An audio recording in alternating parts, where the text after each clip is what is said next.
Happy Monday morning, everybody. Welcome to Stream On. I'm Jim Williams. Here we go. We had one weekend that was, interesting and in some cases not so much.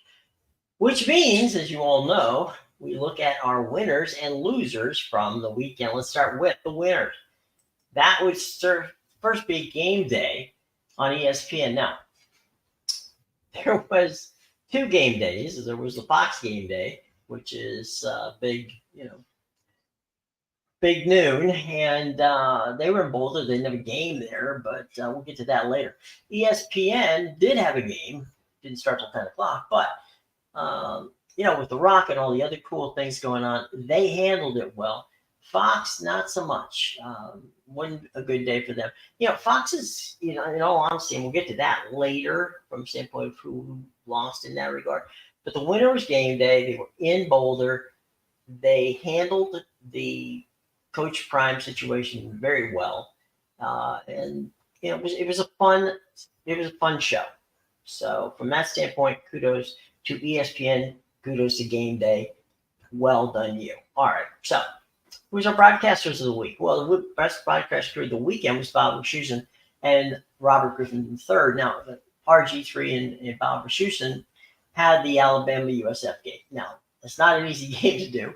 And it turned out to be a 17-3, kind of a bit of a snooze fest. But Wischusen and RG3 did an outstanding job. They should actually be the number two broadcast group behind, Chris Fowler and Kurt Herbstreit. And those guys were in the swamp, calling the Florida-Tennessee game.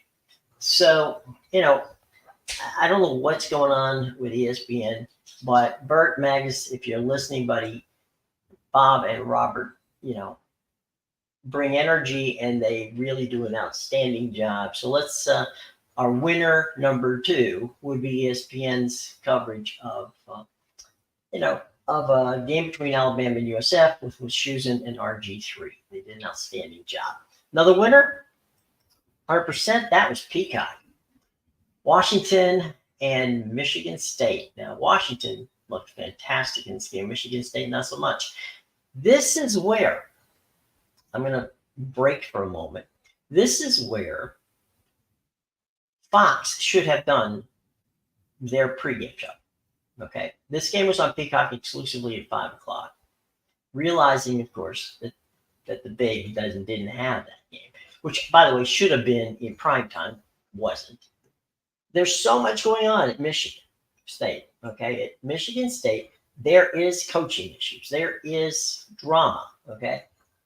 Why in the world was not, the folks at Fox there for their pregame show? I don't know, but it was a loser for them. It was a winner for Peacock. The game was good. Anybody who doubted that Michael Penix Jr. is a candidate for Heisman Trophy, they just had to watch that game and realize, what, he is. So good on Peacock, good on Washington and Michigan State. Bad for Fox because they should have been there. So Peacock, good for you. Meanwhile, ESPN Florida, Tennessee, from the swamp in prime time, that was a good game. It was well called by Fowler and Herbstreit, and without question, that was worthy of prime time. And certainly, I imagine the ratings would be very good for that game. Tennessee coming into the game was number 11. The Gators had basically embarrassed themselves when they went up to open the season in Utah, and that didn't work out well for Florida. Graham Mertz looked really bad, and Florida then came back, beat Florida A&M, and now they got the big signature win in opening SEC play with a victory over Tennessee. So winner to Florida, Tennessee, winner to Peacock for Washington, Michigan State.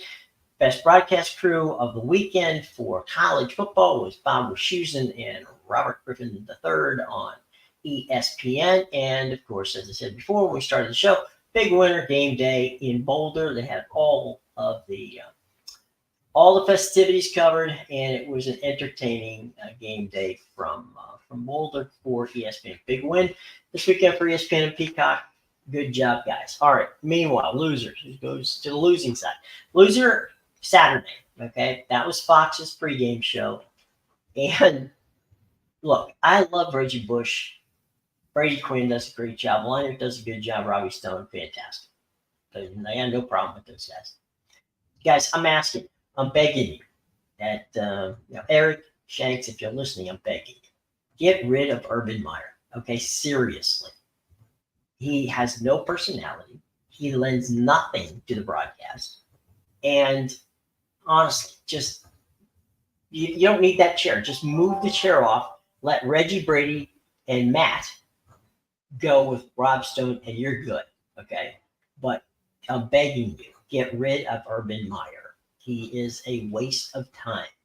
And again, I'm going to say it. You guys should have been at Michigan State because that's where the drama was for this week when it came to, okay?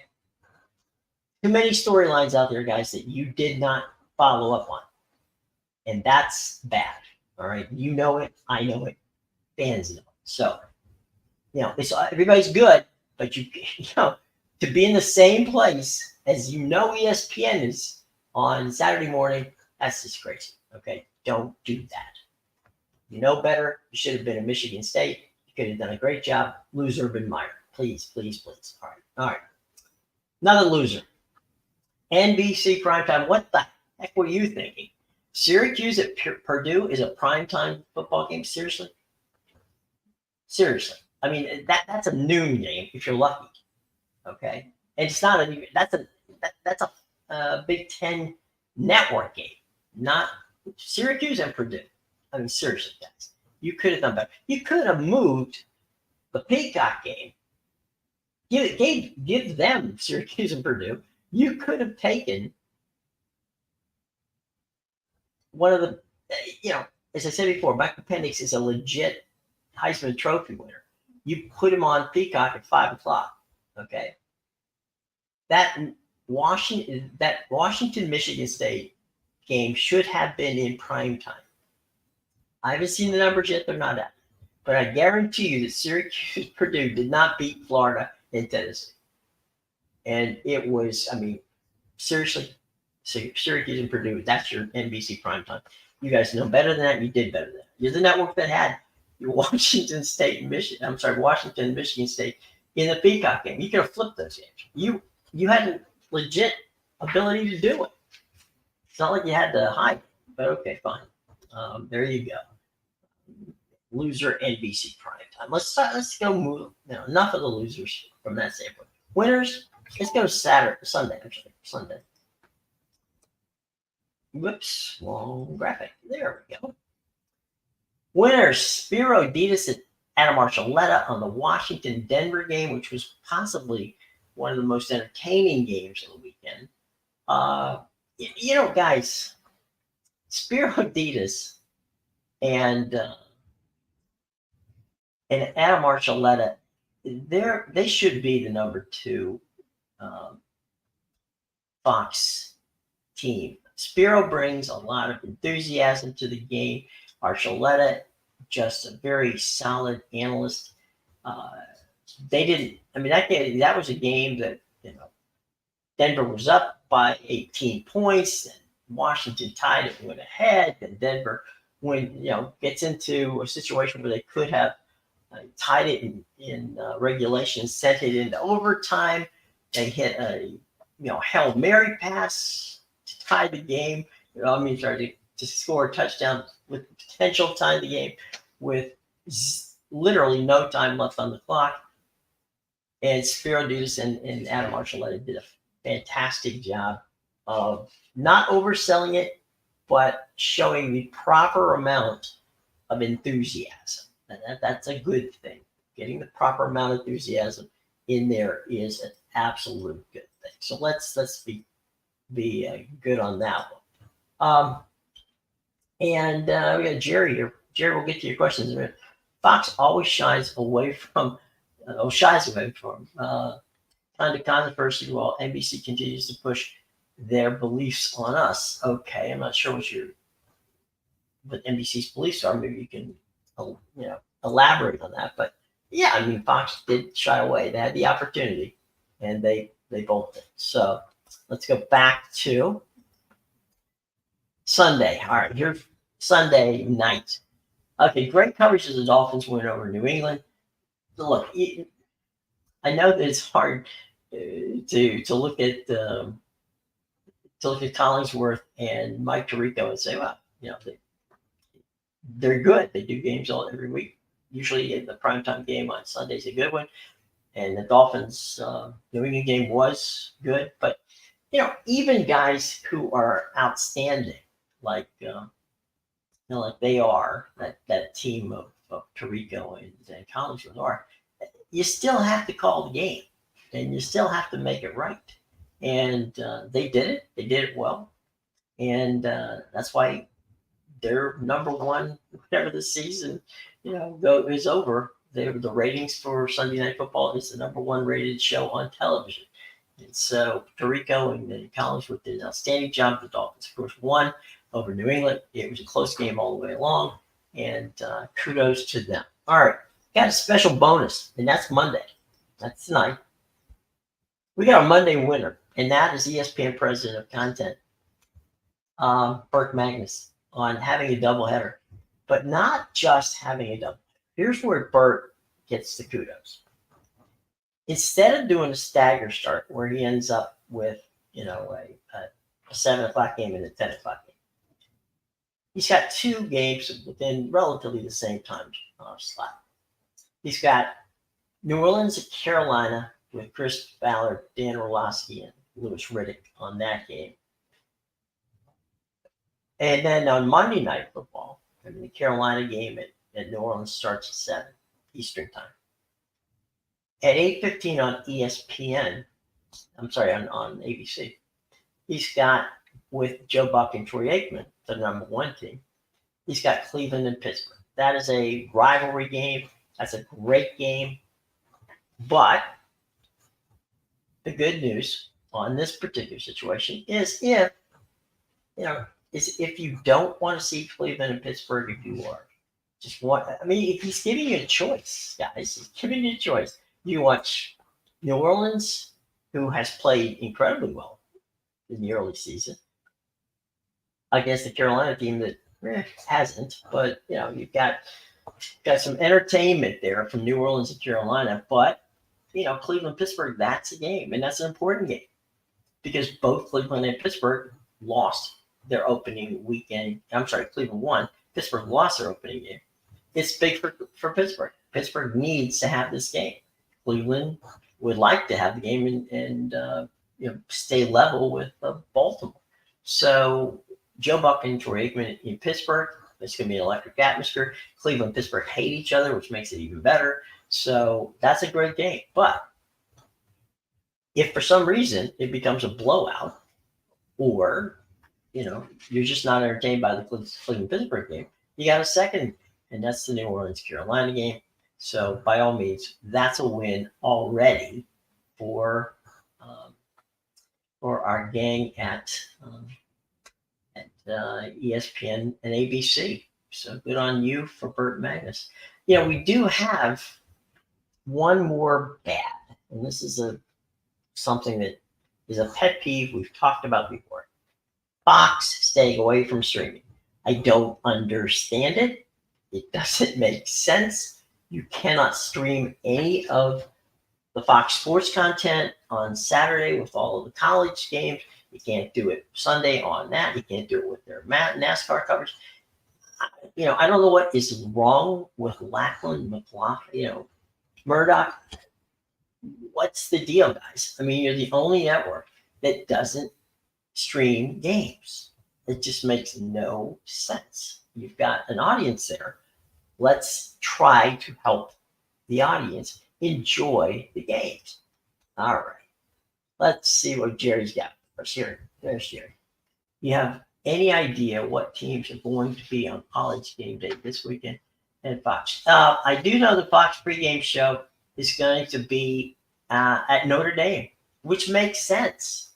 It does, because the primetime game this week, thank goodness, on NBC is a meaningful one. It's Notre Dame hosting Ohio State. That's a game, boys. And so Fox's pregame show will be there. Game day will announce later today. So tomorrow I'll let you know what game day is going to be. But the Fox pregame show, 100% they picked the right thing. Okay, and that's the Notre Dame Ohio State game. Clearly they don't play each other that often, and you've got two quality. You've got two top 10 teams, so 100% they should be there, and they're going to be there, and I think it'll be a fantastic situation. Again, I don't want to see Urban Meyer there because Urban, of course, despite the lack of personalities, also used to be a coach at Ohio State. So, I mean, come on, guys. Seriously, let's just stop this. So, yeah, Ohio State, Notre Dame, that's a killer game. That's a primetime game. That deserves, all the attention. And Fox, 100% should be there. Okay, absolutely. And I'll tell you what, we'll get into this later. We're going to have some guys on this week, some broadcasters who will be handling those games. I got to say that I think this could be Notre Dame's signature win. Ohio State has looked terrible. They've not had quarterback. They're having problems. And Notre Dame getting an opportunity to play there, Notre Dame's been fantastic at that. So let's see how that works out. But I got to say that Notre Dame, Ohio State, that game is a primetime game. Kudos to NBC for finally picking. Finally, guys, you got it. Okay, I'll give you the West Virginia game against Penn State because they hadn't played each other in a while. So, okay, fine. I'll give you that one. But Syracuse and Purdue, I'm not going to get you that. Okay. Ohio State, Notre Dame, good on you, boys. All right, for taking that game. Now, that game is one we all definitely want to see. Okay. All right. Stuff that is happening this week we have to pay attention to. We're still in a pennant race, okay? The Rays and the Orioles, fantastic weekend series, won 4 games. The Rays came into town, won the first 2 games. The Orioles came out and won the second 2 games. So they split the 4-game series, so the Rays are still 2 games out of that. Both teams are in the playoffs, which they clinched yesterday. The Orioles and the Rays played a phenomenal game that went 11 innings, and the Orioles walked away with a big 5-4 win. So they keep that 2-game lead. Texas and Houston, they're still in the battle. We got all kinds of fun and crazy things going on in the National League with Philadelphia, still in the race, with San Francisco, still in the race, with Cincinnati and Chicago. All those teams potentially can be there. So we've got a whole week of baseball. MLB Network, I know the boys have gotten it all covered. Been in touch with them. They're going to show whatever games are meaningful. They have not put their schedule on yet, which is smart on their part.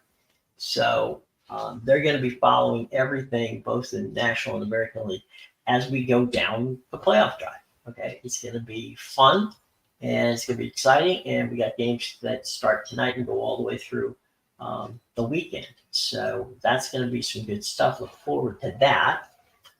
We also look forward to another week of MLS soccer where we're back in action.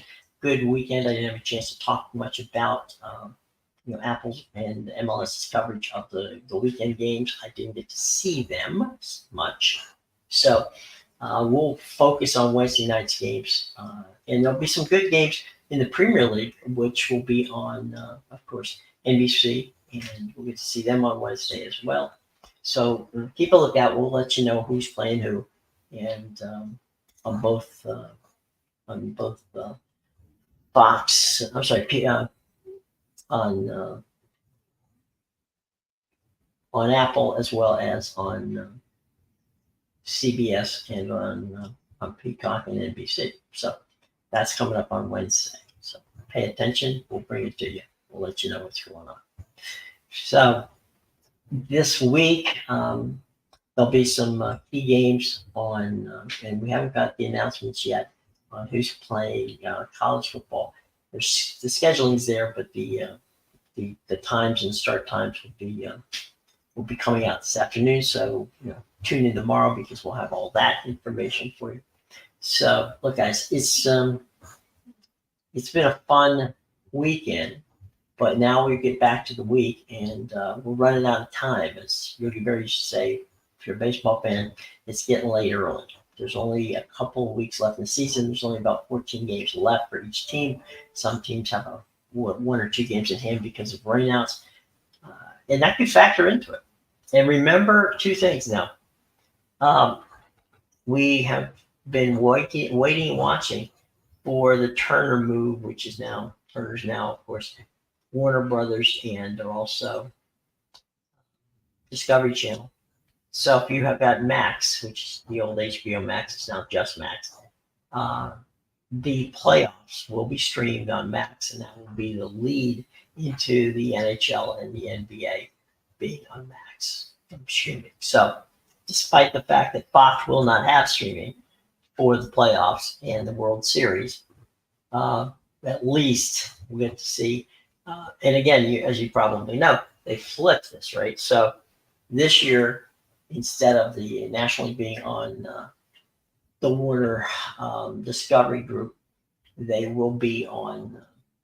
They'll have the American League. So there should be some entertaining stuff there, and we look forward to it. Fox with the National League, it'll be on linear, which is cool. There's nothing wrong with that, but it won't be streamed. So if you're hoping and praying that it's going to be streamed, it's not. So there you go. You kind of lose out on that one too. But anyway, all right. So let's see. Let's go to the questions. We got some questions. All right, what are we at? All right. A-State laid an egg on national television with Missouri. They did. 100%. You're right. And one of the things that Big 12 is going to have to worry about is right now they only got two teams in the top 25, and they're both leaving. It's Texas and Oklahoma. So if you were excited about about that, sorry guys, no need to be excited. It's because you're kind of messed up there. Big win for Prime Video, right? NFL on Prime had 16.6 million fans streamed the Eagles and the Vikings, making it the most streamed regular season game in history. And again, Chuck, thank you very much for pointing that out. You're right. Prime Video enjoyed a really massive. By the way, that would have been by far the most watched television show on Thursday night in regular, across all platforms, whether it's linear, whether it's cable, or whether it's streaming.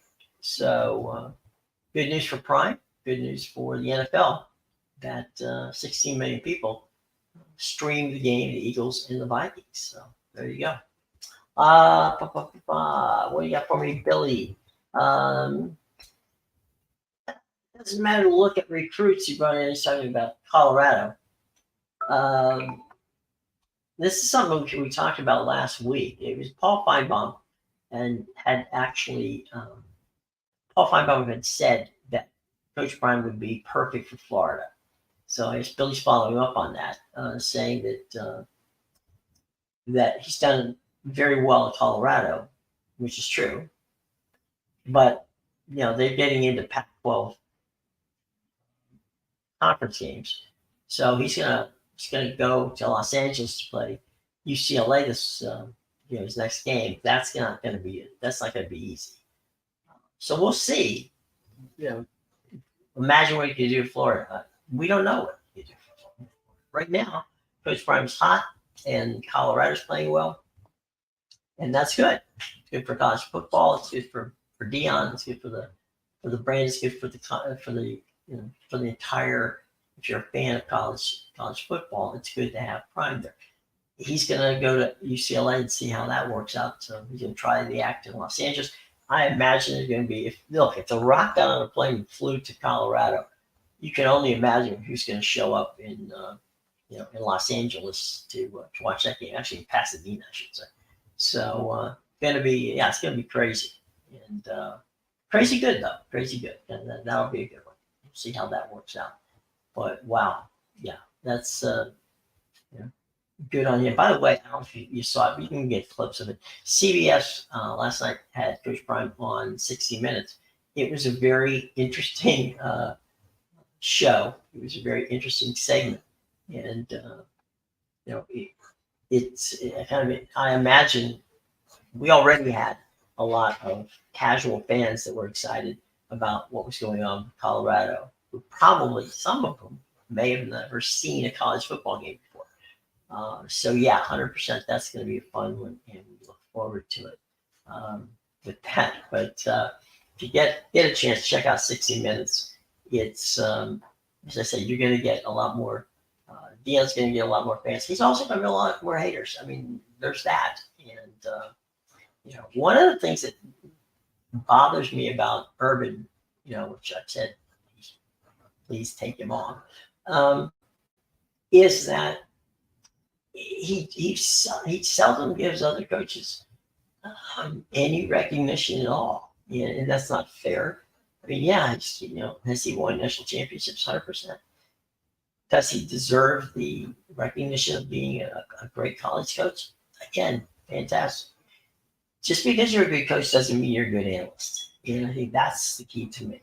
It's not that he doesn't know what he's talking about. It's not that he doesn't need or shouldn't receive the kudos that he gets. That's not the point. The point here is that you've got a new generation of coaches, which is Deion is ushering them in. Just because you're not with his program, meaning you don't buy into it, doesn't mean it's not the wave in the future, and it doesn't mean that he doesn't know what he's doing. Which is why we need for Urban to exit stage left and enjoy doing what he's doing. Again, 100%. I know that he's done an outstanding job, but guess what? Time to go. All right. And speaking of time to go, it is time to go today. We hope that you've enjoyed the show. It's been fun. We'll see you tomorrow, 10 a.m. Bring your questions, and we'll get to them. If you do us a favor, subscribe, hit the bell, like us. We're likable people. You can enjoy that aspect of it. I know we're going to have fun with it as well. Hey, KJ, thank you, buddy, for what you've done. And it's always good to see you in the house. So, gang, look, if you want to come tomorrow, that'd be great. If you want to leave questions, I will answer them. Okay, put them in the comment. Subscribe, hit the bell, and like us, because what will happen is whenever we're on, you'll know about it. And if you can't get there, live, not a problem.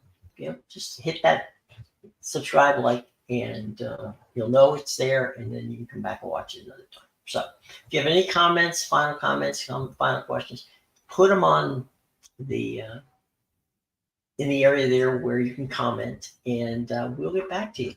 Okay. All right, guys. Have a great day. Enjoy, and we will see you tomorrow. Take care.